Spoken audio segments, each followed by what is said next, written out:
A pesar de todos os piropos que nos acaban de botar, a verdade é que fai moito tempo que non damos unha charla, estamos moi nerviosas. Certo.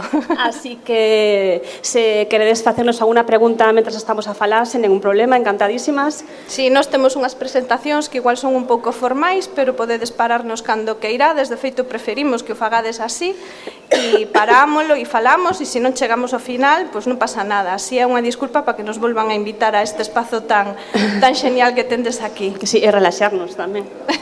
A pandemia. Bueno, entón, o obxectivo da miña primeira charla é simplemente facer unha pequena introducción, dar algúns detalles sobre o uso da arte como fonte de información científica.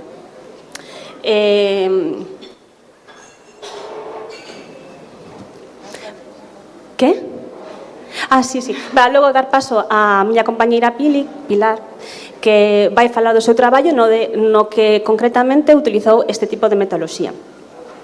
Os exemplos que trouxemos, que eliximos, son exemplos que van usar o arte como forma de representar a realidade, como forma de acceso a unha realidade que xa non existe.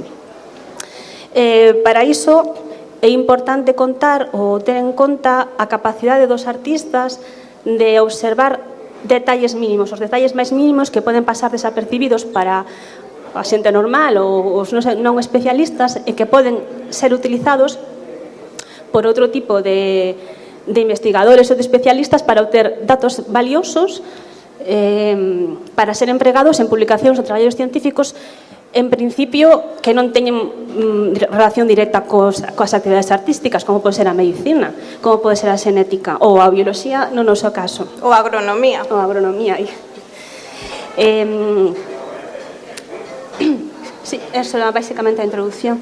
Entón, nós como no noso campo de traballo traballamos con mundo vegetal, tamén os nosos exemplos van a ir sesgados ao mundo vegetal, ao mundo das plantas. Sí, aí pedimos disculpas, temos unha deformación profesional clarísima e recoñecémola e estamos orgullosas dela. Así que vai haber moitas plantas hoxe aquí. Sí. Entón, como dicimos isto, que vamos a empezar a falar moito de plantas, vamos a empezar a falar con animais. Porque como primeiro exemplo traemos os exemplos máis antigos, que son as representaciones de arte rupestre. Este exemplo tan chulo de aquí, non sei se o vedes ben, é unha imaxe preciosa e maravillosa, un exemplo das pinturas que se atopan na gruta de Chauvet-Pont-d'Arc, o teño aquí, en Francia. Esta cova ten unha das pinturas de arte rupestre máis antigas do mundo e as mellores conservadas, de feito é patrimonio da humanidade. Este outro que vedes aquí é o panel dos leóns. Perdón, se vos fixades aquí están representados, que vemos? Vemos cabalos, vemos búfalos e vemos aí abaixo outro bicho que non se o distinguides e que non... Estes daqui, que son? Non o vedes? Que pena. Son rinocerontes. Védelo punteiro? Sí. Pois son rinocerontes e non perdemos de vista de que estamos en Chauvet-Pont-d'Arc, en Francia, vale? Son animais que non esperamos encontrar en Francia. Este, como vos dicía antes, o panel dos leóns chámanse e vemos máis rinocerontes unha manada de leonas que está por aquí. Ademais de, tanto os leóns, os rinocerontes, os mamuts son os animais máis representados nestas pinturas desta cova, pero tamén aparecen outros animais, mamuts lanudos, como uros, como cabras, como cervos megaloceros, son os cervos xigantes, que son todo animais representantes dun ambiente de estepa fría.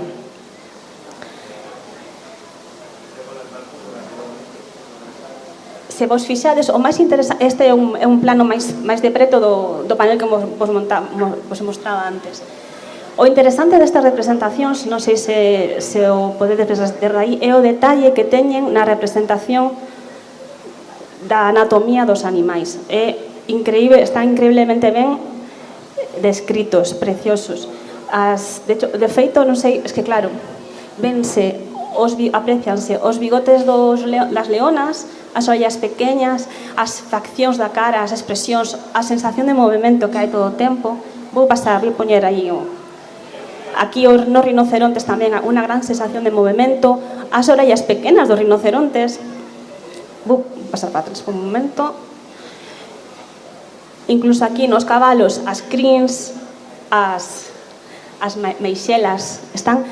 Ese nivel de detalle indícanos ou nos fainos pensar que os artistas que dibuixaron estas obras convivían con este tipo de animais, os veían, teñan acceso a eles. De feito, o nivel tan detallista da descripción da anatomía fai pensar que incluso tiveron a oportunidade de manipulalos.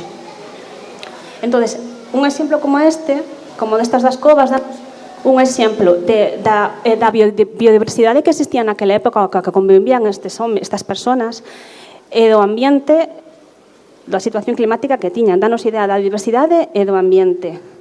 É un exemplo do clima. Este é outro exemplo que eu pongo por curiosidade, non sei se os animais adivinan o que é. Unha que? Unha tartaruga? Non. Un polo tampouco. É un pingüino. Un pingüino en Francia tamén. Esta atópase, bueno, é un pingüino porque o din os expertos, atópase nunha cova en Marsella, Costa Azul, francesa.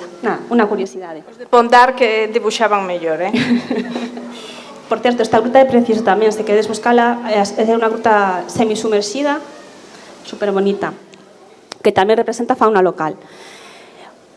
Outro exemplo de arte rupestre que nos pode servir para ver o cambio climático que ha sucedido no noso planeta é o arte rupestre do Sáhara.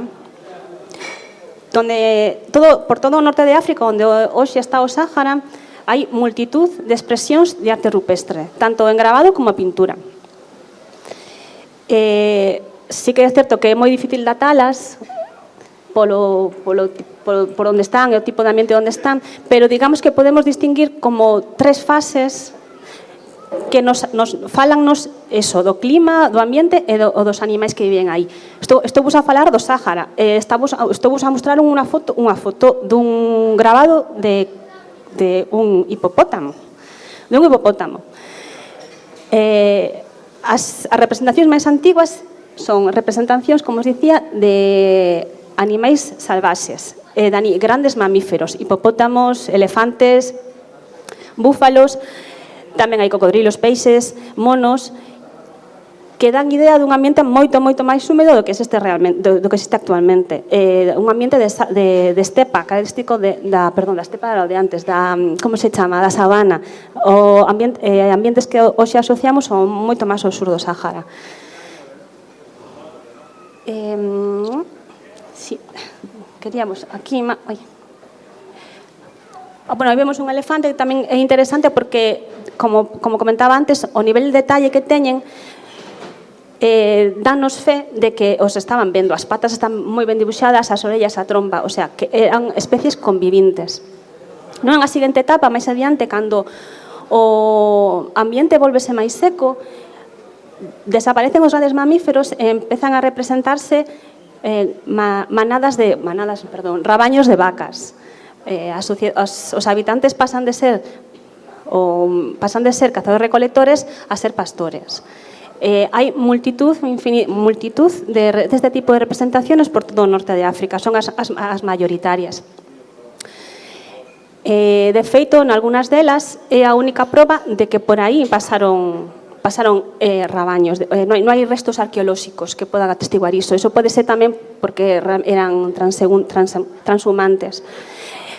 A medida que o clima faise máis árido, as representacións, os rebaños de vacas desaparecen e comezan a aparecer rebaños de cabras e ovellas. E despois, digamos, nunha época final, máis preto a actualidade, é cando aparecen as primeiras representacións de cabalos domésticos e de carros, e tamén dos primeiros combates e dos dromedarios. Non aparecen nestas pinturas dromedarios hasta fai 2000 anos. que é o que coa que asociamos nos hoxe ao deserto, pero realmente aparecen moi recentemente os dromedarios nesa zona de África. E tamén aparecen representacións de palmeiras que representan os oasis, a aparición dos oasis e a importancia que empezan a ter nesta situación. Pero estas son, levando do tema das palmeiras, unha cosa que pasa moi curiosa coa arte rupestre é que apenas hai representacións de plantas. A maioría das representacións son animais. Entón, que pasaba? Por qué? Por que iso? Fixeron un reconto, uns investigadores fixeron un reconto do número de representacións de plantas que podense atopar nas covas de Europa, nas pinturas rupestres das covas de Europa durante o Paleolítico. Non sei, estudiaron como 300 covas, máis de 5.000 imaxes, e desas só 4 imaxes pudieron identificar como plantas, só 4. Entón, por que era isto? As persoas que fixeron este reconto pregúntanse, tamén daquela sufrían o que hoxe en día chamamos a ceguera das plantas? A ceguera das plantas ou a disparidade na percepción das plantas é un síndrome, é como podemos dicir, unha observación que un pouco unha distorsión que temos de como percibimos o noso entorno. O noso entorno, que estamos rodeados de plantas, de entorno vegetal, e apenas nos percatamos delas. Nos chaman a atención máis moitos animais. Pero, bueno, non teñen resposta para isto. Sí que é certo que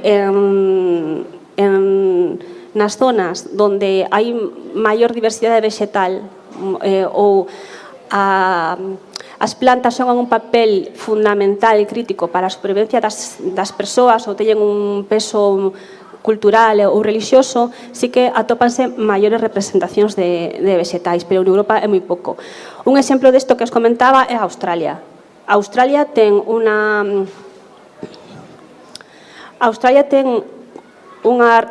A seguinte. Estas son as que encontraron en Europa. No, estas son en Australia, sí, xa. En Europa non hai foto porque vale, o nivel de detalle era tan pequeno que non foron capaces de identificar máis. En cambio, como os dicía, en Australia aparecen unha profusión de representacións de plantas.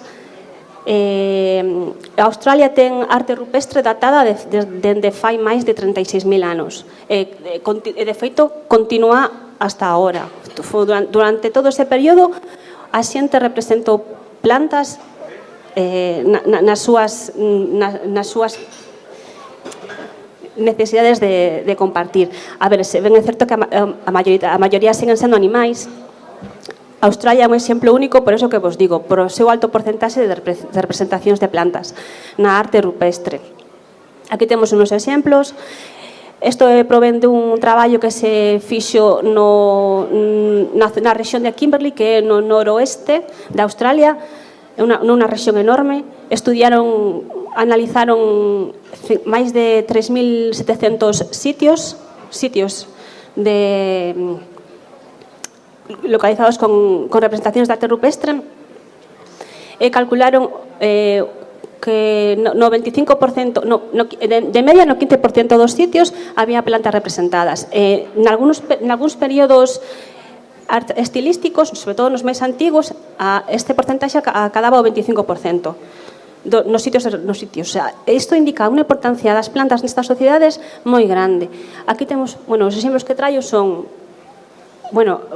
froitos, unhas follas, unhas ramas con froitos, a terceira é un nenúfar, e a cuarta, non sei se ve, é unha figura antropomorfa cun fento.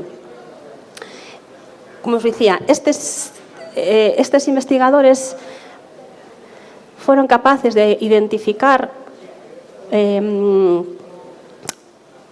e fixeron unha identificación exhaustiva de todas estas pezas, identificando as especies das plantas, basándose nas especies locais que existentes, basándose en información etnobotánica e etnográfica tamén do contacto coa xente local, que todavía cuida e pode entender parte destas representacións.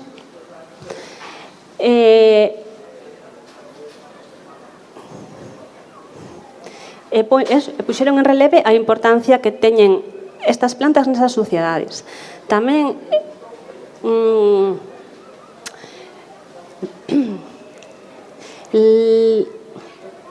o que querían expresar era que esta xente leva manexando as plantas e deixando testimonio de iso dende fai miles de anos, dunha forma moi extensa. Eso quere decir que a súa relación con as plantas iba máis alá que a simple representación dun alimento. Tamén formaba parte da súa cultura e da súa economía e da súa religión. De feito, en períodos posteriores, non a teño. Sí, aquí aparecen antropomorfos de plantas. Esta planta, por certo, é un ñame. O ñame é unha planta fundamental que aparece moitísimo en este tipo de pinturas. E se vedes, teñen formas de personas, hai unha pena que non o vexades, pero es que na figura de arriba á esquerda teñen ollos tamén, son moi simpáticas. Entón, sabendo que estas persoas teñan un coñecemento profundo das plantas, tamén eran capaces de manexar o seu entorno, porque tamén encontráronse restos de hachas para clarear, muiños para moler. Por que non surxe a pregunta de por que non desenvolveron a agricultura? Porque de feito non o fixeron. Entón, a idea que lanzan estes autores é que teñan o coñecemento, teñan o saber facer, pero que optaron por non seguir ese camiño. É unha idea así un pouco... É interesante, ainda que... Na seguinte é simplemente un outro exemplo de información que nos pode aportar a arte rupestre, que se vedes aí son representacións de bingo, do can salvaxe da Australia, que xa non pertence á mesma especie. As primeiras veces que aparece este can representado é de fai 5.000 anos, 5.000, 3.500 anos, que é cando se sabe por estudios xenéticos que empeza a entrar este can no continente. E as representacións o atestiguan tamén.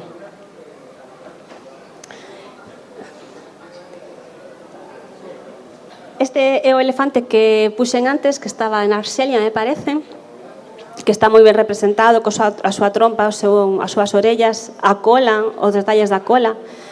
O de al lado é unha moeda hispanopúnica, da época do Imperio Romano, que tamén ten un elefante debuxado perfectamente, o corpo chama moita atención, e tal cual como o coñecemos hoxe en día, as orellas, a trompa. Pero logo pasou isto.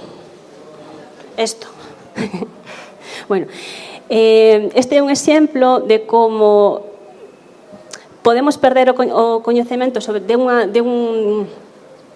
as referencias de algo, de un animal, de calqueira caso, cando perdemos as referencias visuais. Que pasou? Que coa caída do Imperio Romano o acceso aos elefantes desapareceu en Europa. Xa non tiñan acceso a ver como non había zoos, non había fotos, non había ilustración. Ilustracións sí que había, pero claro, tiñanse que basar en ilustracións ou en descripcións orais. Entón, a medida que copiaban outro copiaba dese, íase desvirtuando a imaxe do elefante. Hasta lle ponían pezuñas de cabalo, lle ponían cara de cerdo, facían cosas moi raras. Hubo un artista que seguiu todas estas modificacións, como se iba transformando este elefante dunha copia a outra, dunha reproducción a outra. É moi curioso porque acaban representacións super quiméricas. E fixe unha especie de árbol xenealóxico con todas esas variacións para saber de onde iba copiando cada un segundo a forma. Pero está claro que este tipo de información non a poderíamos utilizar como fonte fidedigna en algún tipo de... Por iso hai que ter en conta sempre o contexto. Aquí xa pasamos os cadros. As plantas, As plantas. Bueno, plantas falei.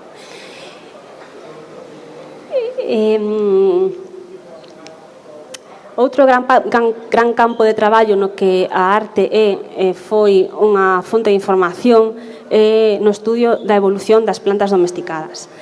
Como sabedes, as plantas que nos sirven de alimento que cultivamos e consumimos hoxe en día non se parecen, non sempre tiveron a mesma forma, o mesmo color, o mesmo sabor. Entonces, como se produciron eses cambios? Cando se produciron eses cambios? Que variedades xa non hai ou desapareceron? Podennos servir como información, aparte dos herbarios, aparte dos estudios xenéticos, aparte das coleccións botánicas, etc. As representacións artísticas tamén nos poden dar información diso. E iso son moi útiles as representacións do Renacemento, do Barroco, son riquísimos as naturezas mortas, as representacións dos mercados. Aquí, por exemplo, vemos neste óleo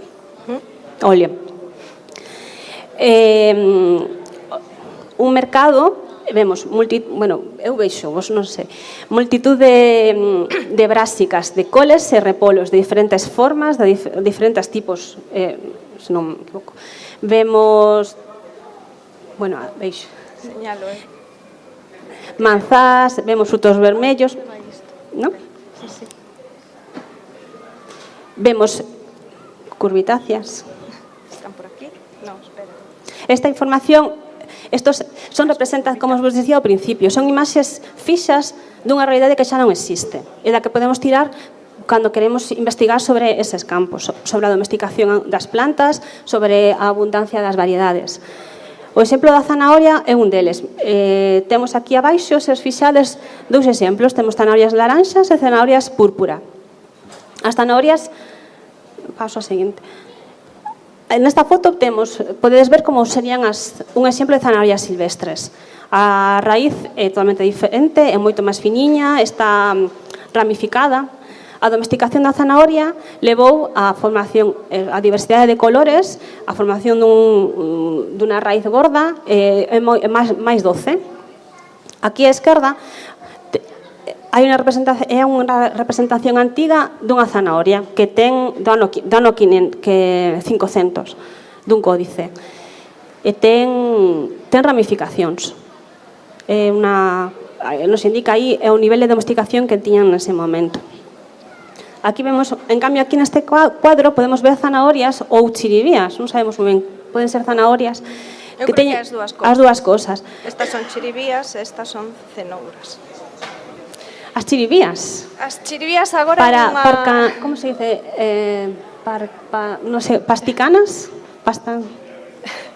En Europa, agora estáse recuperando unha destas, os franceses chamanlle hortalizas anciens, hortalizas antigas, que agora cada vez se están recuperando máis. E consumíase moito antes de que a famosa cenoura fora doce, tivera ese certo grosor. Digamos que é unha raíz engrosada antiga. E que dificulta tamén a identificación das zanahorias neste tipo de representacións. Porque hoxe en día todos, cando pensamos nunha cenoura, pensamos na cor laranxa, pero o inicio da domesticación non era así. As cenouras laranxas podemos dicir que son, digamos, unha invención relativamente recente. Habías, pero estaban no medio de todas esas outras cores. Claro, as zanahorias eran amarelas, branquiñas, laranxas, clariñas, púrpuras, vermellas, había toda unha diversidade, toda esa diversidade consumíase aquí en Europa. Se ben é certo que, como dicía Pili, as laranxas chegaron a Holanda, en Holanda... Ahora o conta Ana, aquí os holandeses que... Claro, eu creo, a ver... Bueno, eu creo que aí hai un pouco lenda, un pouco... Sí, digamos que... A versión oficial... Púxose de moda en Holanda, como era laranxa, tamén convertirse en un símbolo de apoio á Casa de Orange. Non sabemos moi ben... Entón, eles seleccionaron esas, digamos que foron os primeiros como que fixeron unha selección, seleccionando esas cenouras de cor laranxa, como homeaxe á súa Casa Real, a partir de aí, pois, exportáronas, como estaban, digamos, era unha selección, pois eso, que tiñan mellores tamaños, tiñan sabor máis doce, pois digamos que prevaleceu, e o resto, pois... Claro, agora xa non sabemos o que é unha zanahoria púrpura. Ou amarela, sí.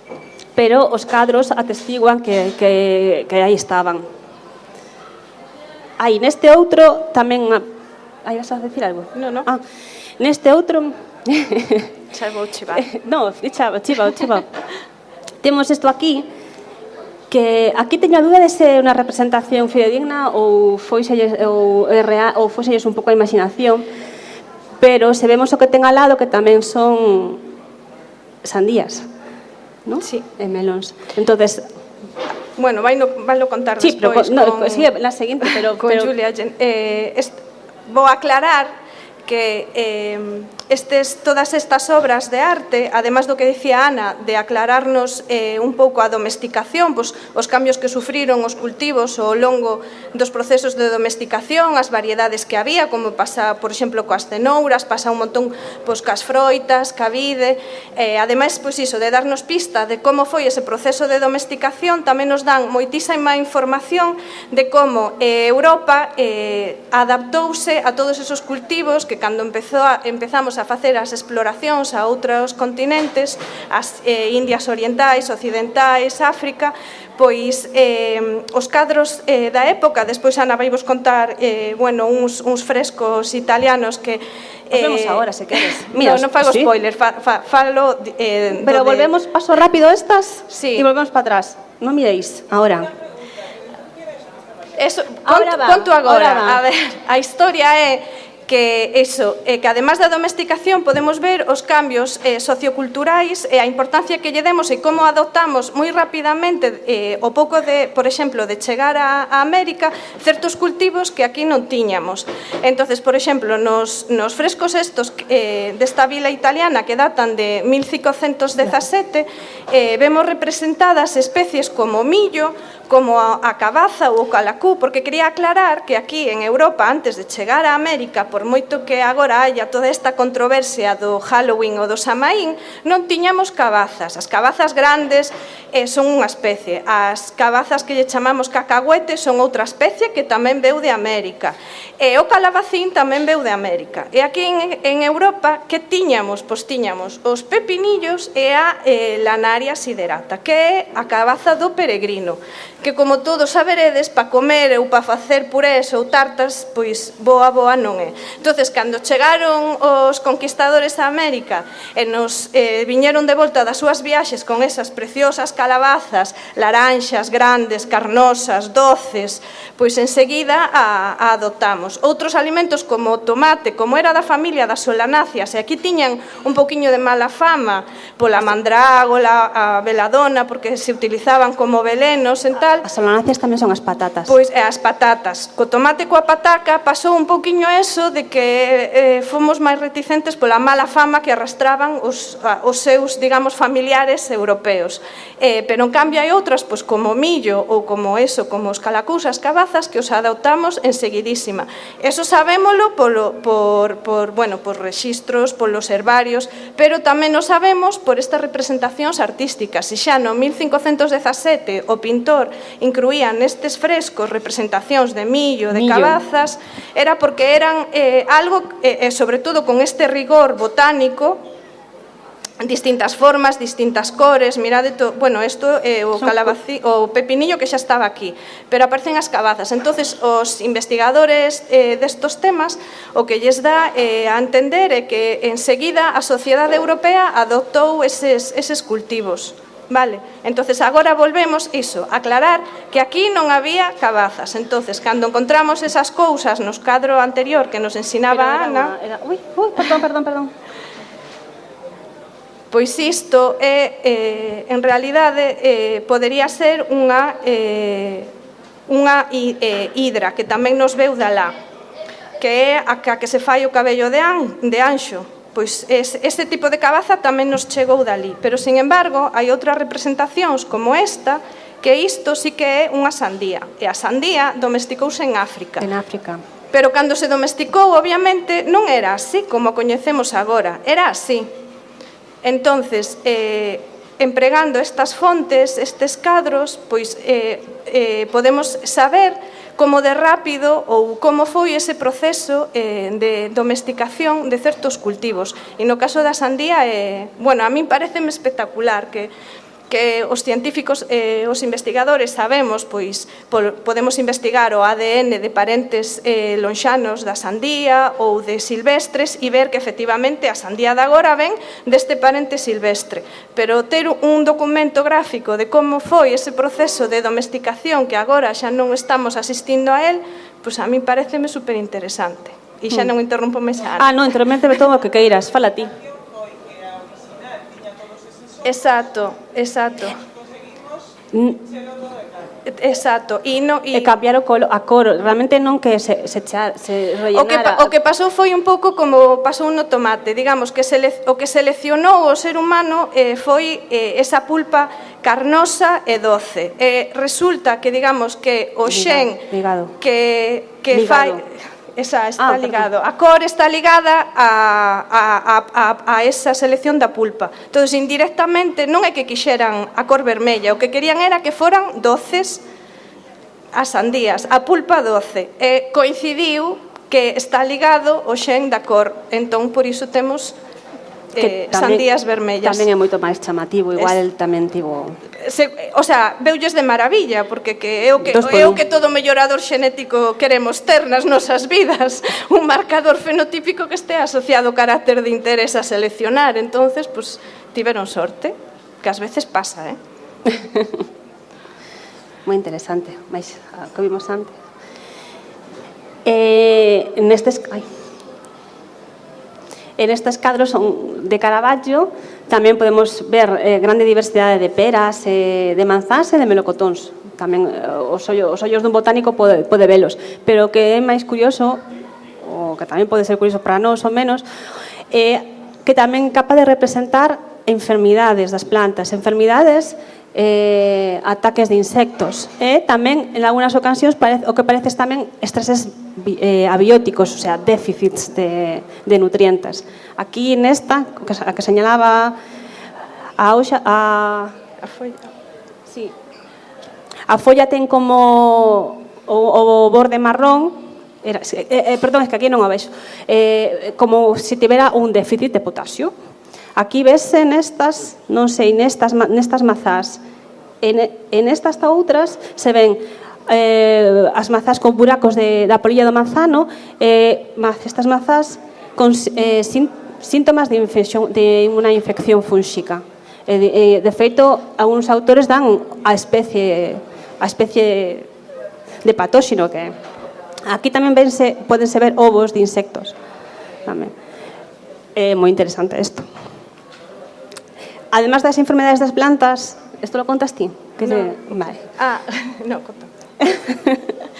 Bueno, quería aclarar que isto que eu despois vou falar, que non son experta, xa me presentou Luisa, que eu son enxeñeiro agrónomo, pero como fixen ese pequeno traballo do que vos vou falar despois do barroco... Pequeno, a tesis doctoral. Pois... O barroco, digamos que os fitopatólogos fíxolles moito ben, porque os artistas do barroco intentaban representar a natureza, representaban ser naturais para escapar un pouco da rixidez esa do Renacemento. Bueno, se hai algún experto en arte, me estou equivocando, que me corrixa.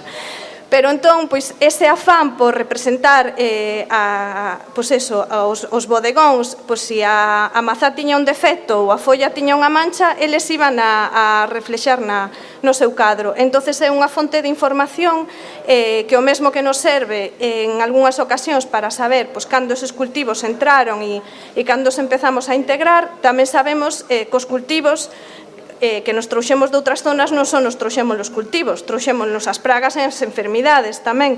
Entonces, pois tamén vemos desde cando xa existían esas enfermedades que antes non estaban aquí en Europa, por exemplo. Hai traballos que se dedican a eso.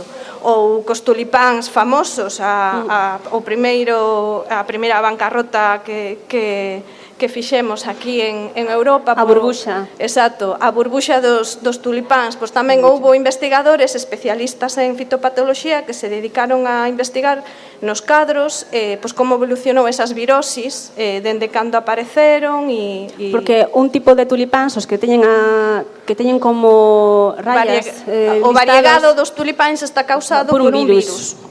Non, as rayas, as franxas. Sí. Que era unha variedade moi cotizada. Por eso. Eso economía xa, Pois, como eran cousas tan... Ao final nos vai dar tempo, pero bueno, falamos dos tulipáns. Como eran unhas flores tan raras, dependendo, pois iso, do virus e da cor orixinal do tulipán, pois tiñan todos estes variegados, esas rayas tan estranas. Entonces chegaron a alcanzar un montón de valor. Entonces a xente comercializaba con eles, comprábanos pola mañan a un prezo bulbos con este variegado e a noite pois revendíanos con outro. Especulación, especulaban cos tulipáns. Especularon cos tulipáns. Vale. Isto de medicina non é plantas, pero tamén é interesante, parecenos interesantes porque é a representación dunha enfermedade, a localización dunha enfermedade en pinturas. Estas son de Miguel Anxo? No. Eu creo que está por aí o autor. Vale. No. Son de distintas épocas, os autores recorreron cadros de distintas épocas. Claro, buscando síntomas. Os médicos foron capaces de recoñecer signos de enfermedades, neste caso de cáncer de mama, en cadros. Nos parece moi interesante, non é o noso campo, pero é interesante. E nada, logo por terminar esta parte, o último exemplo é como aplicar o mesmo a información que nos ofrecen os dibuxos e as pinturas para facer unha cronoloxía do comportamento dos glaciares. Un grupo de investigadores suizos fixo un grande traballo de recopilación, de recopilar documentos históricos e rexistros, ademais de debuxos, mapas e tamén pinturas e debuxos dedicados ao lecer para conseguir debuxar o comportamento dos glaciares nos Alpes nos últimos 400 anos, 500 anos, con máis ou menos precisión. De feito, no século XVIII, pola cantidad de documentos que hai, son capaces de facer unha cronoloxía de 10 anos de diferencia. E iso conseguiron tamén axudándose deste tipo de pinturas. De feito, no século XIX, os glaciares convertéronse nun fenómeno turístico. Entón propiciou a venda e a creación de moitos recordos de debuxos, de copias que se levaban a xente a Inglaterra, porque eran os turistas que habían. Entón, se vedes aí, vedes como a través de imaxes va cambiando a lengua do glaciar dende o século XVII ao século XIX. E vese moi ben porque se vedes os investigadores conseguiron ou seleccionaron as imaxes nas que a perspectiva era a mesma, nas que se recoñecía ben a orografía do terreno, os accidentes xeográficos, a perspectiva. Tiveron todo eso en conta para poder hacer mediciones fiables e exactas, e o conseguiron. Nestes son outros dos exemplos. Aquí aí non puxen as datas, pero a primeira representa unha fase dun retroceso do glaciar, está máis arriba, e a seguinte é un avance do glaciar. Creo que hai 100 anos de diferencia, non, menos, uns 50 anos de diferencias. Nesta outra imaxe tamén representan estructuras do glaciar que son características de glaciares en avance. Entonces, mostra ou danos unha visión de que nese momento o glaciar estaba crecendo. E con todos estes datos conseguiron facer, como xa vos digo, unha gráfica que representa o cambio na longitud da lengua do glaciar ou do glaciar ata o presente. Se vedes, bueno, non sei se vedes moi ben, aquí abaixo poñen das fontes onde obtiveron a información. Hai tanto cadros pintados a óleo, sobre todo debuxos que abrangue toda esta época, que é o século XIX, impresiones e fotografías que empezan cando comezou a poñerse de moda o novo invento da fotografía, e despois documentos históricos, registros históricos. A gráfica representa o movimento do glaciar, que tivo varios máximos de longitude, e a partir da metade do século XIX comezou un retroceso moi grande. Isto foi debido ao fin do que se chamou a pequena Edade do Xeo, que foi un período frío que afectou sobre todo o hemisferio norte e a Europa, no que, como o nome indica, as temperaturas foron máis baixas do habitual, debido a posición del eje de la Tierra e cosas así. Que comprende entre o século 1550 ata a metade do século XIX. Entón, o descenso dos glaciares que vemos hasta hoxe, parte dela causa é o fin desta pequena idade de xeo, pero non é a toda. Eso sábese porque gracias a toda esta reconstrucción, a toma de datos, sábese como se comporta un glaciar, isto máis con datos técnicos, obviamente, pero axuda a reconstruir a dinámica dos glaciares. Saber como se comporta ante determinadas condicións. Entón, son capaces de saber que parte desa pérdida de glaciares é debida a efectos naturais como o cambio climático natural producido por a fin desta pequena idade do xeo, e que parte é producida por o calentamento global provocado por nosotros. É unha parte. Entón, todo indica que a nosa acción está acelerando moito ese proceso de retroceso dos glaciares. Nos pasamos en tas. Aquí temos representados un debuxo de 1826, unha fotografía de 1858 e como se encontra agora onde estaba máis ben a lingua do glaciar como é agora en 2013. É bastante chamativo. Se tedes aquí outro exemplo, pero entón estos son os exemplos que traíamos. Se queres preguntar algo aproveitando antes de cambiar de tema. Queredes comentar algo de algunha das obras que vos propuxemos? Non? Sigo.